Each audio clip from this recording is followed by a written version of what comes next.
잘못을 저질렀다면 그 대가를 치러야 한다. 대다수가 공감하는 말일 것입니다. 하지만 현실은 다른 듯합니다. 오히려 가해자가 더 떵떵거리며 살고 피해자는 여전히 고통 속에 살고 있다는 말이 심심치 않게 들려옵니다. 사회가 잘못된 것인지 제도적인 문제인지 이해가 되지 않을 뿐입니다. 이러한 상황에서 피해자는 그저 넋놓고 있어야 할까요? 훈이로TV 시작합니다.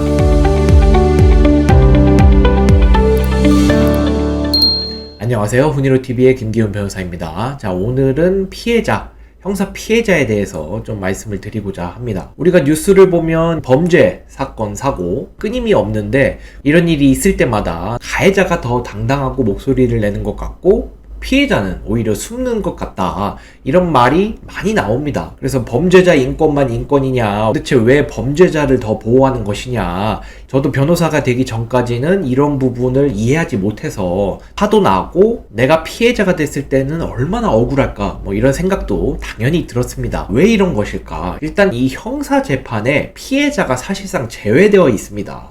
왜냐하면 민사는 당사자들끼리 싸우기 때문에 내가 얼마든지 목소리를 낼 수가 있지만 이 형사사건 같은 경우에는 검사와 피고인, 즉 가해자의 싸움입니다. 즉 가해자와 피해자 구도가 아니라 검사와 가해자 구도이다 보니까 피해자가 상대적으로 외면될 수밖에 없는 구조입니다. 지금에서야 이제 피해자에 대한 관심이 조금 더 높아지고 피해자의 권리, 이런 것들이 재조명되고 있는 것이지, 이전에는 사실상 피해자는 더 가려져 있었던 것이 사실인 것 같습니다. 그런데 이런 가해자의 범죄 행위로 가장 큰 영향을 받은 사람은 피해자고, 실제로 이와 관련된 모든 손해를 감내하고 있는 것도 피해자인데 피해자가 이 형사재판에서 가려져 있다. 물론 그렇다고 해서 이제 가해자와 피해자끼리 싸워라, 형사는 구조적으로 그렇게 할 수가 없죠. 하지만 그렇다고 하더라도 이 피해자의 권리, 즉 피해자가 조금 더 참여하고 피해자가 조금 더 목소리를 낼 수 있도록 하는 것이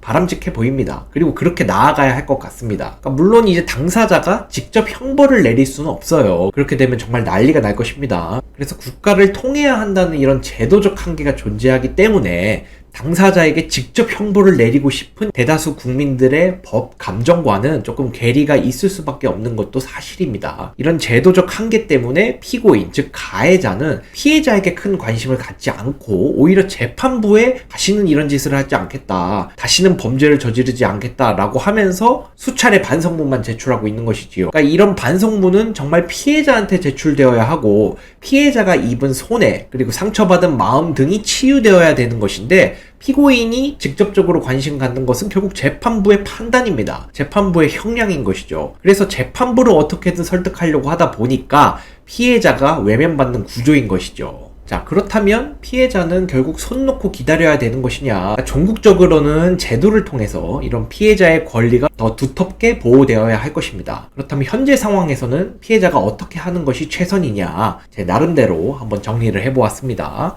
자, 첫 번째, 절차에 적극 개입하십시오. 자, 즉 수사기관만 믿고 가만히 있는 것이 아니라 피해자가 이 수사 절차에도 적극적으로 개입하는 것이 상당한 압박을 줄 수 있습니다, 가해자한테. 그리고 수사기관에서도 당연히 더 중요한 사건으로 생각하고 법원도 마찬가지입니다. 무게감이 다릅니다. 이제 보통 피해자가 피해 사실을 신고하거나 고소를 통해서 사건 사고를 접수하게 되죠. 그 이후에 피해자가 한 번만 조사를 받고 전혀 개입하지 않는 것과 그 이후에도 절차에 적극적으로 개입하는 것은 정말 다릅니다. 그렇기 때문에 피해자가 넋놓고 가만히 있는 것이 아니라 이런 절차에 적극적으로 개입하십시오. 그래서 어떻게 개입을 하느냐? 일단 수사나 공판 진행 과정을 모니터링 하십시오. 어떻게 진행되고 있는지에 대한 이 정보 제공 요청권은 분명히 피해자에게 있습니다. 그렇기 때문에 지금 수사가 어떻게 진행되고 있는지 이러한 절차를 확인하는 것이 중요한 이유는 바로 범죄 인정이나 형량에서 유리한 자료를 우리가 제출할 필요가 있는지 없는지를 확인하기 위한 것입니다. 즉, 먼저 피고인이 죄를 인정하는지 확인을 하시고, 죄를 인정한다면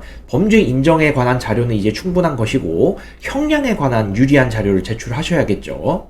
이런 유리한 자료에는 제가 뒤에서 말씀드릴 엄벌 탄원서나 내가 손해를 입었다면 그 손해와 관련된 자료, 이런 것들이 형량에 분명히 유리한 자료를 쓸 것입니다. 그런데 피고인이 죄를 인정하지 않는다면 유죄를 만드는 것이 가장 중요하겠죠. 그렇기 때문에 이 범죄 인정에 유리한 자료들을 제출하셔야 됩니다. 그러니까 유리하다라는 표현보다는 범죄를 인정하기 위한 직접적인 또는 간접적인 자료들을 제출하십시오. 그리고 수사기관이 직접 나서서 이런 자료들을 마구마구 수집해주면 다행입니다만 그렇지 않은 경우도 있거든요. 그래서 범죄를 인정하기 위해서 어떠한 증거, 어떠한 증인이 있을지 수사기관에게 적극적으로 어필하시고 그 증거를 수집해달라고 꼭 요구를 하셔야 합니다. 그러니까 수사기관도 여러 건의 사건을 동시에 처리하다 보니까 모든 사건의 직접적인 증거를 수집하기가 어려울 수 있습니다. 그래서 우리가 이러한 부분을 확인하고 각종 자료를 제출하시는 것이 중요합니다. 수사기관에서 알아서 잘 해줄 것이라고 생각했다가 무혐의가 나오는 경우가 생각보다 많기 때문에 이러한 부분을 적극적으로 개입하셔서 확인하시고 자료를 제출하시기 바랍니다. 그리고 두 번째로는 엄벌 탄원서를 제출하면서 힘듦을 호소하셔야 합니다. 왜냐하면 수사기관은 이 범죄 사실, 즉 죄가 되는지 안 되는지에 초점을 맞추게 되어 있지 피해자의 손해나 감정 등은 표현하지 않으면 알기 어렵습니다. 물론 이제 조사 과정에서 표현할 수도 있겠지만 그것보다도 엄벌 탄원서를 제출하면서 내가 겪는 고통이나 힘듦을 직접적으로 표현하시고 이를 수사 과정은 물론 공판 과정에서도 남겨놓으셔야 합니다. 그래야만 이 범죄 행위에 대한 처벌 가능성이 올라갈 것이고 더 무게감 있게 이 사건을 판단할 것이기 때문입니다. 엄벌 탄원서를 법원에만 제출할 수 있는 것으로 아시는 분이 계시는데 수사기관에 얼마든지 보낼 수 있습니다.